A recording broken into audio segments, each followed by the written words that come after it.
Before we get to Lawrence, let's get to the big three. Number 3.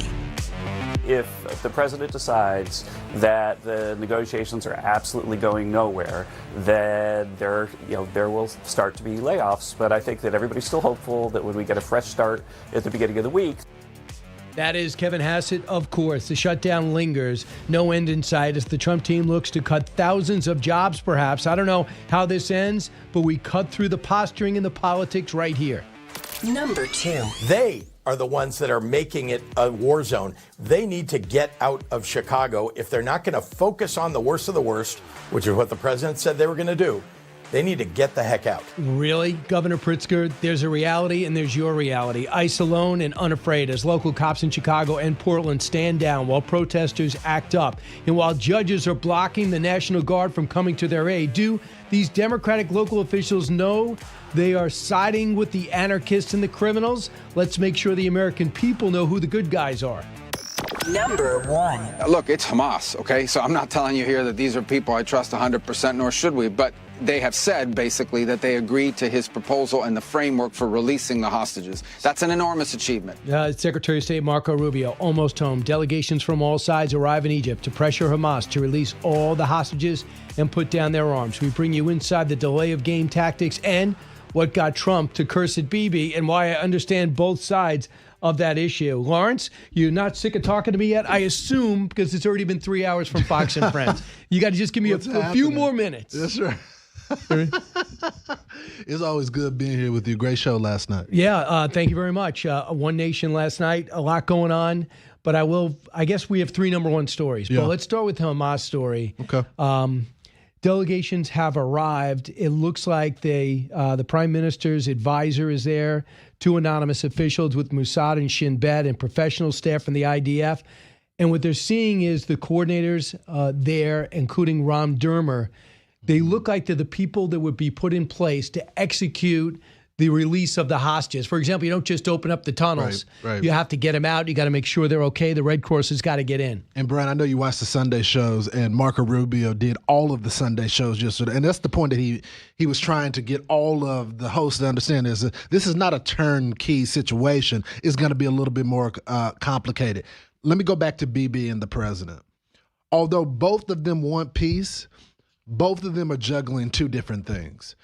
Bibi is just talking about his country's survival, and he's right at the border of this, whereas the president wants Israel to survive, but he's also juggling the Muslim Arab world as well. That's why Bibi had to make that phone call to Qatar as well to say, hey, I'm sorry about going in your...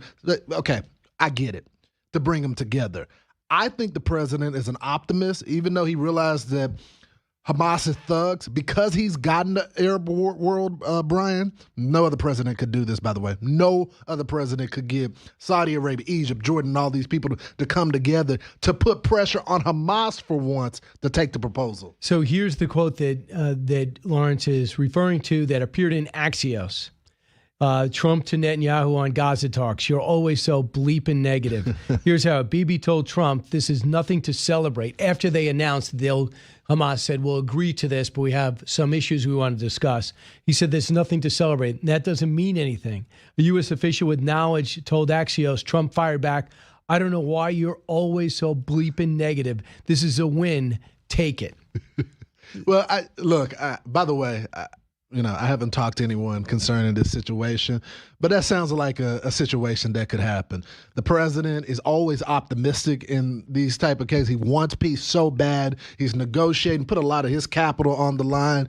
And, the prime minister is cautiously optimistic, saying, well, it's Hamas.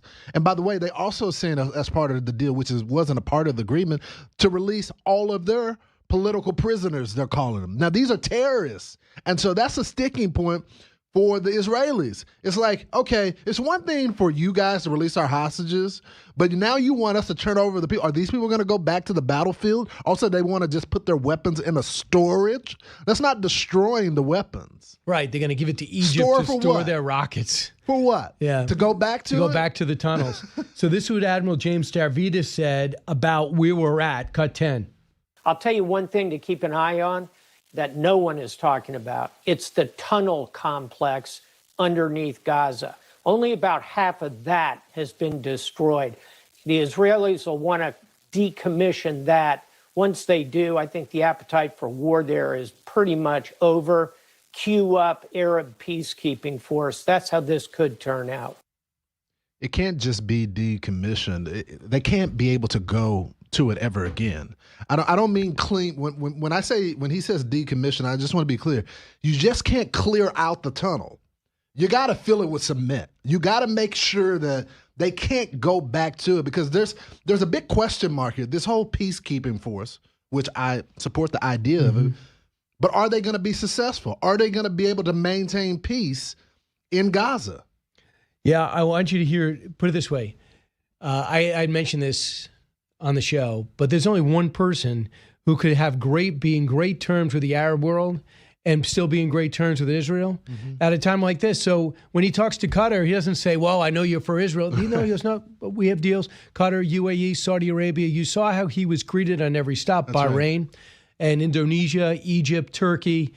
They're all in on this. This is what gives me more optimism than you have, is because of the pressure from the Arab world. It's not, I hope they accept the president's and the UK's peace plan. If you just said Tony Blair's going to be in there and they're going to rebuild it, I'm like, oh, that's not, please. But when I see the fact that the Arab League is involved, it gives me hope. And then I hear, with the one part of all the Sunday shows they could not criticize is the point in the peace process, 20-point plan. No way. Nobody was criticizing it. Listen to Andrea Mitchell on Meet the Press, Cut 11. The important thing is that Hamas is now really isolated. The Arab countries all came together in New York when they were here for the UN meetings with the president. That is a huge factor. And partly that's because of Israel's biggest mistake, which was to attack Qatar. This united the Arab world. It infuriated President Trump. For the first time, we're seeing President Trump really putting pressure on Netanyahu to stop the bombing. When he said that, it was very significant. So this could be transformational. And, if this were to work out and it would be the Abraham Accords, it would be recognition of Israel, transform the whole region, and President Trump would deserve that Nobel Prize. I'm shocked. I agree with everything that she said right there. And, I side more when it comes to Qatar. I side more with Israel on it, but I'm not the president of the United States. They were harboring terrorists. Now, they say they were using this as a place for them to do negotiations, and then one of the citizens died as well. I don't care where you are. If you're a terrorist, I think that's fair game for Israel. But the president smartly used that as an opportunity to say, okay, I'm going to get angry with Israel. I'm going to show that I'm fair. I go against the mirror when it comes to radical Islamic terrorism, and then I'm going to go at Israel. And I think that created a moment to show that he was an honest broker. All right, so I want to hear the best soundbite. Scott Galloway, who was on our show, he was when he had a book out. He is not a big Trumper, necessarily an anti-Trumper. I don't know, Allison, would you say he's anti-Trump? I wouldn't think so. But, he's mostly, you see him a lot on CNN, MSNBC. I thought he just nailed this.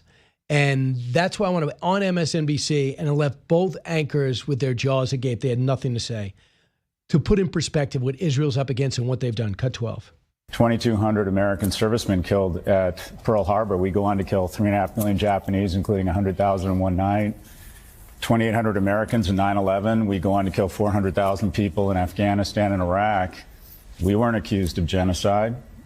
You had, if Mexico had elected a jihadist cartel to run their country, and then they incurred into Texas, and on a per capita basis killed 35,000 people, or the population of the University of Texas, and on the way back took the freshman class at SMU hostage and hid them under tunnels, what would we do?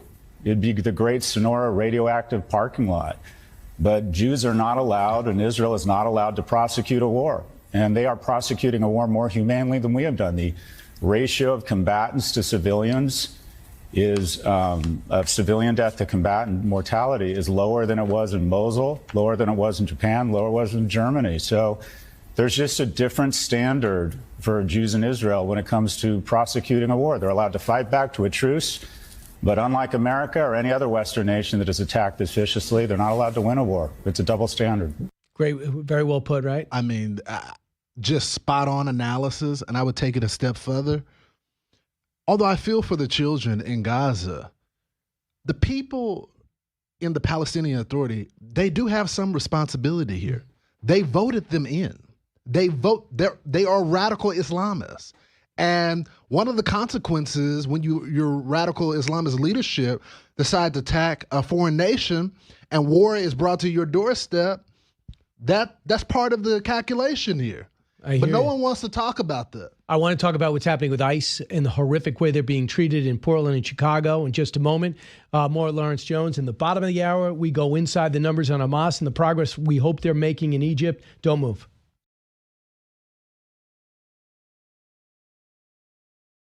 What kind of a country are we living in? And this raid at this building is emblematic of what ICE and CBP and the President of the United States, Kristi Noem and Greg Bovino, are trying to do. They want mayhem on the ground. They want to create the war zone so that they can send in even more troops.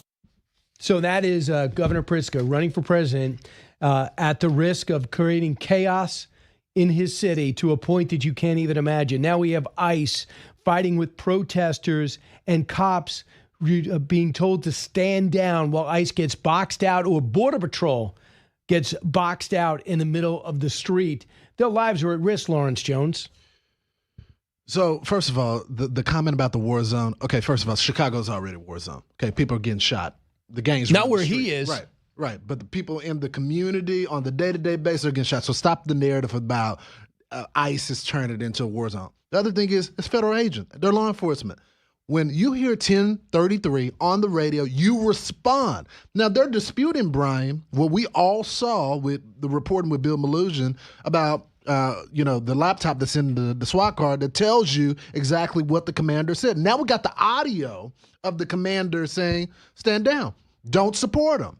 That's unheard of for a cop. The police union is slamming them. Chicago and the state is slamming them for this, Brian. Yeah, so Pritzker then said that Trump ordered 400 members of the Texas National Guard for deployment in Illinois, Oregon, and other locations within the United States. No officials from the federal government called him directly. But they are suing, and they did stop them from arriving in Oregon, and it does look like they can't. Then they said, okay, I'm going to use California National Guard, and it looks like they're going to stop that. So it looks like Border Patrol, ICE, ATF, and FBI, are they going to be on their own in that federal building now? Well, so that's exactly what happened in California. Remember, that was the pretext for the National Guard showing up in California. And the Marines. Exactly. So you have agents that are doing their job. They get slammed. Rocks, they're shooting at them. They're throwing back the canisters when they're trying to disperse the crowd. And so they call in the National Guard. So my thing is this: okay, if you don't want the National Guard, then the local cops have to support the federal agents, which they want to do, but the leadership, because of politics, don't want them to do it. So I want you to bring it to this woman who's the police chief. Director of Portland's ICE office, Camilla Wamsley, said that the facility has endured more than 100 straight nights of violence, with the Portland police largely absent under the direction of the mayor and the city. It's frustrating, she says. She added that nightly protests have escalated beyond changes in signs, with bottle rockets striking the ICE building, rocks shattering windows, lasers targeting their eyes. Despite these accounts, Day offered a very different picture. This is the police chief, published her editorial in the Oregonian, saying she is deeply proud of how Portlanders showed up for one another continuously and equally proud of her police department. Unfortunately, national portrayals distort reality. Portland is 145 square miles, yet one city block has drawn outsized attention, sometimes months of years old, paint a picture that is not consistent with Portland's everyday actions. What is wrong with her? It's a hotbed. To put that in writing? Yeah, it's a hotbed for Antifa, and you guys haven't done anything about it, by the way. By the way, why did y'all arrest the conservative journalists on the ground, and you didn't arrest the person that socked the other conservative journalist in her eye and gave her a black eye? She walks to the cops and points to the person that did this, and y'all did nothing. Yeah. But the conservative journalists on the ground that didn't do anything to assault anyone, you arrest him for what? Enjoy the lawsuit. But if Pritzker is saying these things and Tammy Duckworth is saying these things, Pritzker actually came out, wonder if we have the clip, and said the Donald Trump is looking to arrest black and brown people. Are you kidding me? Here's and criticize Kristi Noem, cut 15. The secretary doesn't know what she's talking about. She frankly says that people are clapping. They're not. They're booing her on the street, and they're booing ICE and CBP. They're marching, the CBP marching on a beautiful Sunday in Michigan Avenue in downtown Chicago. They're raiding neighborhoods where instead of going after the bad guys, they're just picking up people who are brown and black and then checking their credentials. Are you a U.S. citizen? So he just was talking about CBP that are going after brown and black people. CBP is 50% Hispanic. So you mean to tell me that the Hispanic workforce of CBP is targeting people of their own racial background? I mean, that's just insane. The other thing, and Brian, you noted this morning, he talked about the kids that were zip tied, which is we use in law enforcement when we don't have enough of cuffs. The kids were detained because they were in an apartment full of members of TDA, Trinity Agua. So the story is more about the people, the kids being zip-tied than where they were located. And I don't think, Todd Lyons says they weren't zip-tied, too. He said they were zip-tied, but he goes, they were temporarily zip-tied as they cleared the apartment. And as soon as they cleared the apartment, they released once they were able to determine, who was who. But this is standard operating procedure. I mean, would it have been better if they would have handcuffed them? I mean, you have to detain people. Right. So what you did is, I think they have to do a better job of saying, instead of just saying we have TDA members, I want to know exactly. Show me all the pictures. Yeah, mugshots. Yeah, give me an idea of all the pictures of all these guys. And listen to Brandon Johnson. He said, by the word, he uses the word tyranny, but the tyranny he means ICE. Cut 17. This is not about deportation. This is not about community safety. This president has declared war on poor people, and it's going to be working people that are going to lead the charge to transform this country and to push back against tyranny. This is the time now. Poor people? What is he even talking about? Poor people, black, white? He's trying to create a civil war. Excuse me, sir. Would you just look at all of the black residents that are coming to your city council meetings that are upset that you let the migrants, because you want to be a sanctuary, take all the resources from the poor people in their community? You can't have it both ways. Either it's Trump targeting the poor people or it's your policies, but it can't be both. All right, Lawrence Jones, thanks so much. Thanks, I've worn Brian. you out. Now you got to go to jiu-jitsu, right? That's right. Absolutely. Eli Lake next.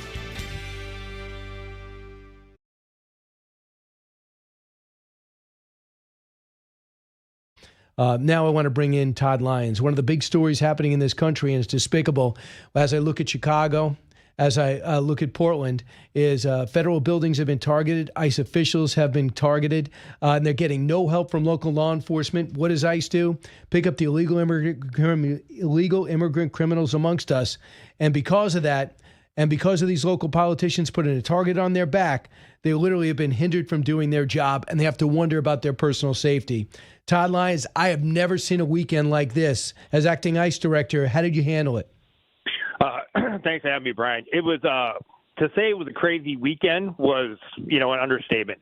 To have agents and officers ambushed by several vehicles, to have defensive gunshots fired, to have, local politicians just actively call for more threats and violence against ICE officers and agents, to have cartels and gangs target DHS leadership.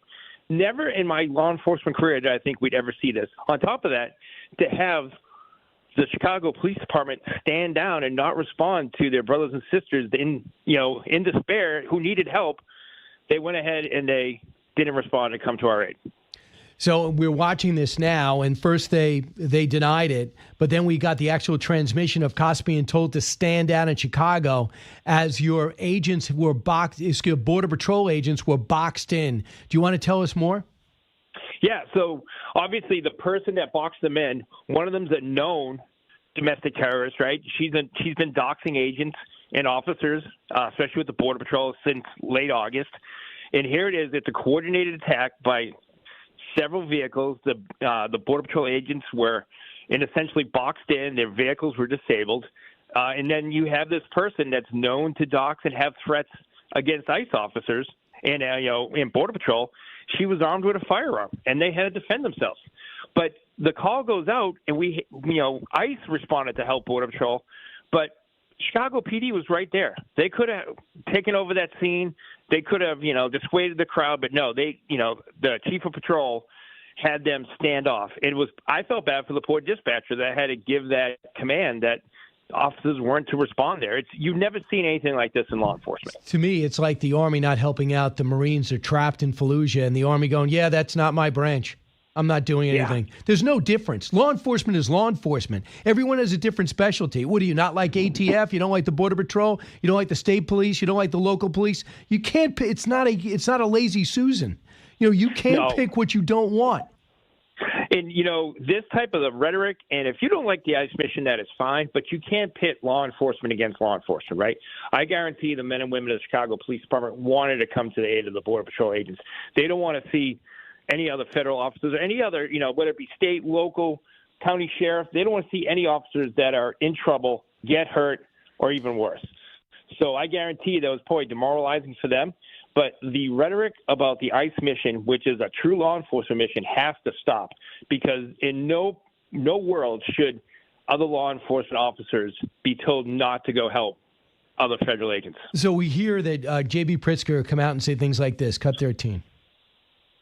They are the ones that are making it a war zone. They need to get out of Chicago. If they're not going to focus on the worst of the worst, which is what the president said they were going to do, they need to get the heck out. Are you focusing on the worst of the worst? And how do you feel about that statement? 100%. And he says we're making it worse. We've always been there. So to the governor, I'd say even before January 20th, ICE has always been doing their law enforcement mission. Right now, we just have more manpower and stronger leadership that we're out there going after the worst of the worst. But I really wish that the governor would see for himself exactly what is going on, because we are going after the worst of the worst. It's in all of our media releases. You can see the bad guys we're highlighting, but it's not us. The protesters began turning violent at Broadview because the heated rhetoric from elected officials were directed directly at ICE, and it was, whenever you have leadership telling their citizens to actively resist ICE or to fight back, that's just wrong. I want you to hear Mayor Brandon Johnson, who just said there's going to be no go zones for ICE in his city. Cut 17. This is not about deportation. This is not about community safety. This president has declared war on poor people, and it's going to be working people that are going to lead the charge to transform this country and to push back against tyranny. This is the time now. Declared war on poor people? Yeah, I don't understand the mayor's comments on that. If you look at the operation that the Border Patrol ran with the FBI in the south side of Chicago, it was a apartment complex that was pretty much vacant, that was taken over by known TDA gang members. So who is actually looking out for the safety of Chicago? If you have a known gang stronghold, wouldn't you want to work with the federal government? Because I guarantee they're preying on some of those poor communities that just don't get the help that they should. I mean, you had multiple people shot in Chicago all weekend long, and I don't know how they're saying we caused the violence or we declared war on poor people when we're out there in those neighborhoods trying to take these public safety threats out, these known gang members that are now a known terrorist organization. So can I make a suggestion, Todd?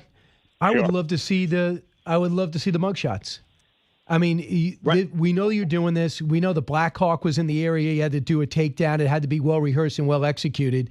You should get the credit for it and call these guys out with facts. Right. No. Yeah, you're 100% right, Brian. Like I said, can you do that?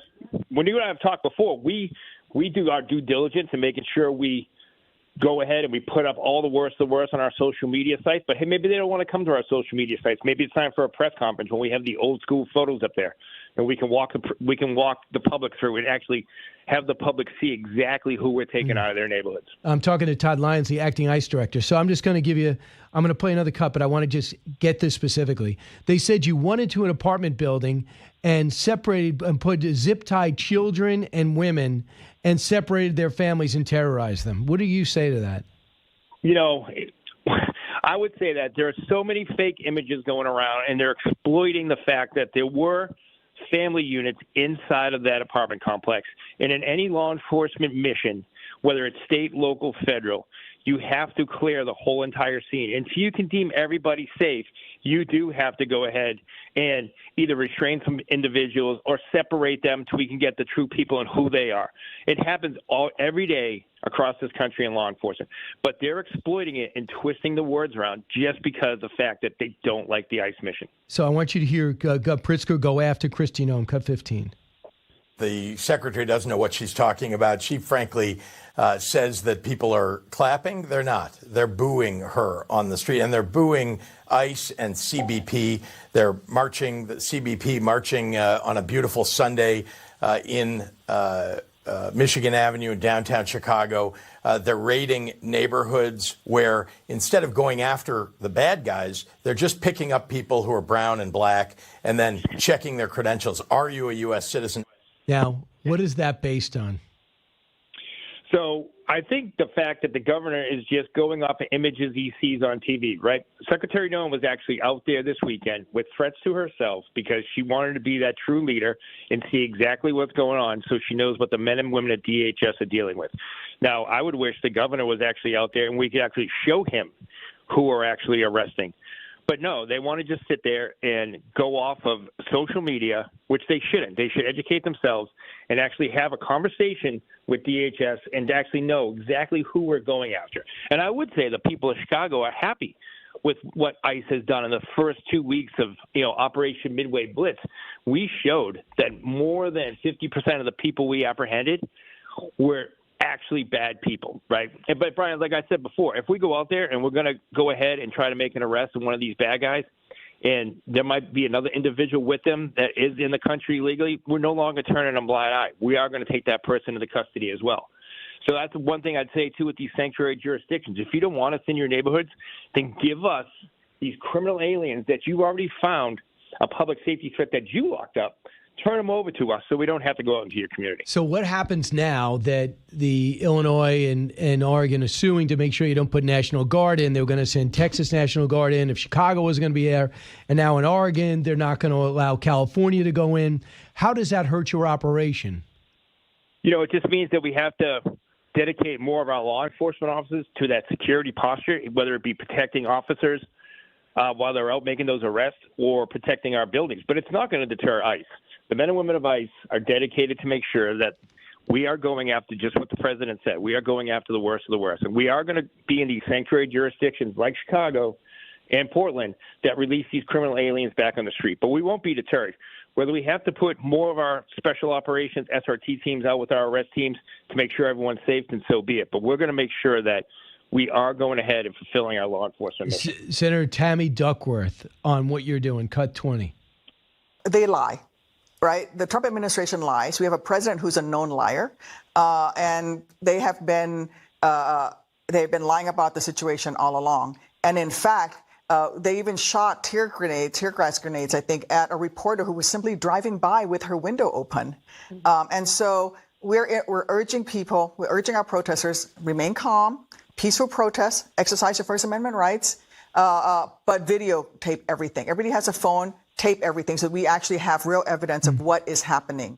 So that type of attitude is not helpful. I just paid 3 different officials. So if you're not exercised, you are. If you tend to not like law enforcement, you now have a reason. But what about this? What about this journalist I keep hearing about? I still haven't seen that, Brian. But I can tell you one thing is for sure. We did have. It wasn't ICE agents, but it was Border Patrol agents. And if you see every time they try to box these officers and agents in intersections or at red lights, or they sit there and they have a car or a motorcycle block it so they can run up and flatten the tires. That's not peaceful protest. And the only way for those agents to get out of the scene and to clear out of there so there's not more confirmation is to use less lethal options like tear gas or pepper ball. And, that's not a First Amendment right for someone to block law enforcement vehicles, flatten tires, break the windshield. That's not, I'm not sure what elected official would say at the peaceful protest of the First Amendment. That's mayhem. And, the men and women of Border Patrol have to do what they can to get out of that area when they're being threatened like that. So contrast that to the way Memphis is going. You had Chicago and Portland. We know how bad that is, how tough sledding that is. Is it better in Memphis?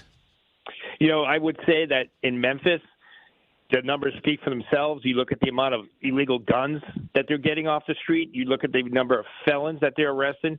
273 arrests. They seized 73 guns in under a week, according to Pam Bondi. Yeah, and you look at the cooperation between the FBI, the ATF, DEA, Homeland Security investigations. They're out there making a significant public safety impact in Memphis. And, you have the support of the governor.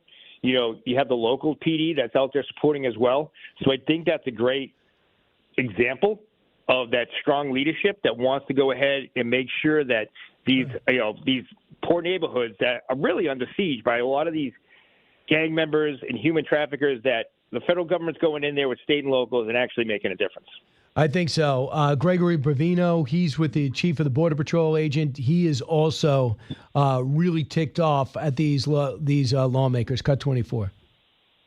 Those individuals like the governor or the mayor, they feed violence. They foment this violence. And I kind of scratch my head as to why they would do that, but they are actually feeding this violence and trying to get people hurt. I wonder if they actually want Border Patrol agents and ICE officers hurt. At this point, I've almost came to that conclusion. It's a sad fact, but they continually banter that rhetoric around, and I've not heard anything on the suspects that we've arrested, the bad people and bad things that we've arrested by the thousands. He's got the same thing as you. Yeah, and it's sad, right? You do hear a lot of elected officials, like I said before, either pushbacking on ICE or, in this case, the Border Patrol, or resisting, right? They're not highlighting or coming to the table having conversations about what we're actually doing to make their community safer. They're actually advocating resisting federal law enforcement. And that's what the problem is, because people are feeling emboldened, right? We've seen so many instances all over the media and social media as well, people putting up, their own videos of actually ramming Department of Homeland Security vehicles or Border Patrol vehicles to either block them or impede them. So, in no society should that be right. That's the first thing I think elected officials would say, is that we can't have that on the streets. We can't have people actively resisting law enforcement, but they're not. They're actually calling for the active resistance to law enforcement. And so what do you tell your men and women serving, last question, about the turbulence in Chicago and in Portland? My message to the staff all the time has been to make 100% everyone goes home at the end of the day. We're a law enforcement family. We take care of each other. But we're out there to do a law enforcement mission. And like I said, if we have to double our numbers to make sure everyone goes home safe at night to their families, then so be it. But we're not going to be deterred by these, protesters or these elected officials that don't like that ICE is enacting the laws that many in Congress have created. But we're going to keep going and doing our mission, but we're going to do it safe. All right, Todd Lyons, I appreciate what you're doing. I just hope law enforcement just breaks with their command and starts helping you guys out, because these people are not peaceful protesters. They are angry, they're disruptive, and they're looking to do some damage, and I think it's going to get worse. Todd Lyons, thanks so much. Hey, thanks, Brian. Appreciate it.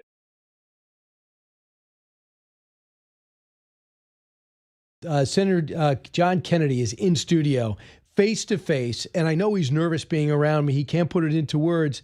His book is now out, How to Test Negative for Stupid and Why Washington Never Will. Here's an example of Senator John Kennedy, unscripted and in action. Look, if you hate cops just because they're cops, the next time you get in trouble, call a crackhead. We cannot run the greatest economy by putting fairy dust and unicorn urine in our cars. He would go to meetings looking like a slob, looking like a fourth runner-up to a John Belushi lookalike contest. I don't mean any disrespect, but it must suck to be that dumb. Chuck and Hakeem need to go to Amazon, buy some testicles, and stand up to the loon wing of their party. Life is hard, but it's harder when you're stupid. And that brings us to the name of the book. Senator Kennedy, great to see you in person. Do you remember making those comments? Yeah, sort of. Yeah, but you know what, Brian? I don't get nearly enough credit for the stuff I don't say. Really? Yeah, it's in your head. When I bite my lip. How the hell are you, man? I'm doing good. See you. Congratulations on the book. You look kind of tired. You been up all night counting your money? Really? Do I look tired? Yeah, you look great, man. You're what cool looks like. Because I've been told by the staff I look as sexy as I've ever looked. You look cool, man. Right. Thank you. You look cool. Thank you for having me. So I'm reading the book, and they gave me the book version because they don't trust me not to resell it before it's released. But it is you. I mean, it sounds like the audio book that's written. I it's wrote totally your sat voice. Down with a handheld dictaphone at my kitchen table and wrote it, and then edited it and edited it and edited it. But look, it's It's not a policy book. It's a story Yeah, book. you want to give people a sense of what it's like to be a senator. I explain to people. I talk about policy through stories. Yeah. And the stories, some of them are funny, some of them are weird. They're all true. I try to explain in the book what the Senate's really like, what President Trump's really like behind the scenes, what Joe Biden is like, Chuck Grassley, a lot of different stories. Because you knew Joe Biden when did you cross over when he was in the Senate or only vice president? But I was one of the few senators, Republicans anyway, to get to spend some time with him early on in his presidency, and I talk about that. I talk about stories about the media. The book, it's very wide-ranging. I hope it'll make you think. It'll probably make you laugh, may make you day drink. Day drink, and that'll be fine. And that's not your speed, but you do point out that other people are into that. If you read this book, you'll understand why we're in a shutdown. Senators are not like most teenagers. They're all over 40. Right. And most senators have huge egos. They think they're brand names like Lululemon. The truth is most people have never heard of us. But this shutdown is not going to end until everybody takes their ego out back and shoots it. Are you surprised we're in it? Especially when Schumer did the CR in March? Okayed it? I mean, were you thinking, we're going to find a way? Yes and no. After Chuck did the right thing and kept government open last March, he got the living hell bit out of him by the socialist wing of his party. So I wasn't surprised in that sense. But when I heard their demands, we didn't ask for anything. We just said, don't let government shut down while we negotiate 6 more weeks on a budget. And Schumer and the Democrats and the socialist wing and Congresswoman Ocasio-Cortez said, no, we're going to shut it down unless you give us $1.5 trillion. And we get to tell you how to spend it. Right. Well, I mean, my mama didn't raise a fool, and if she did, it was one of my brothers. And all my colleagues felt the same way. And until they stop being on the pipe crazy, we're going to leave it shut down. And right now, do you think that the president's going to take it to the point where they start letting go, firing federal workers? I think the president's going to do what he's got to do. I talked to him 2 weeks ago when I saw this coming, and he said, Kennedy, I'm very comfortable. We've got a game plan. We're going to use it to reduce the size of government. And if you people want to do your job and open it back up, that's fine. I'm prepared to do what I have to do either way. And I know Russ Vogt. I think he's going to be even-handed, but I think he's going to punish some people the rest of their natural lives. I think that the one thing people would say about you, especially going through the book as I have, you do your homework, you take the job seriously. You like to research. I read a lot. Right, you like to research. That's what you love to do, and on everything. And that's why you were on 5 committees for a while, knocked it down to 4 committees. That's a lot of work for your whole staff and for you. How many other people take it that serious? Oh, many do. Some don't. I'm not going to bubble wrap it. Some don't. Some just read their notes. Yeah, they read their notes. They get a 1 or 2 page memo from the staff, and that's fine. That's their business. But you can't. I can't do my job that way. Right. If you like policy, you'd love the Senate, and I spend a lot of time reading about studying policy. Mm-hmm. Now, the Senate's frustrating because it takes 60 votes to get something done. That's good and bad. Half of the job of a senator is to pass good ideas. The other half is to stop stupid ideas. That's why we have a 60-vote rule. But the Senate, well, how can I put it? The Senate only works when people aren't all crazy at the same time. That's pretty much how it works. I will say this. Whatever you think of Republicans or Democrats, you're not talking about getting rid of the filibuster. No, you're not talking about adding 2 states. Nope. You're not talking about fattening the Supreme Court. Nope. And you wouldn't have been, because you have no history of doing that, even if the Supreme Court was leaning left. That you don't try to change the rules if your team is losing. And that's what they're trying to do. Well, you have to respect the institutions that our founding fathers established and that millions of people gave their lives to reaffirm. And you say when you pull up to the Capitol, built in 1793 and rebuilt after the War of 1812, you still get a charge out. I still get goosebumps. And I don't want to ever lose that. I still get goosebumps sitting, standing, talking on the Senate floor. I do. Look, I mean, I think most Americans think America is the greatest country in all of human history. It is. Are you worried about it? Of course I'm worried about it. More now than maybe 5 years ago?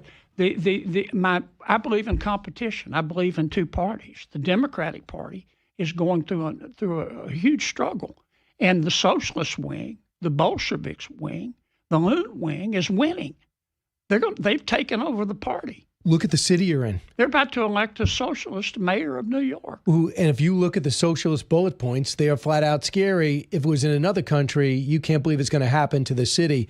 Senator John Kennedy, a few more minutes with you. I don't want to take up too much of the other segment and make you totally unbalanced because you are nothing but balanced. But this is a great time to order his book. It's out tomorrow, right? Yep, it's out tomorrow. It's called How to Test Negative for Stupid and Why Washington Never Will. Back in a moment.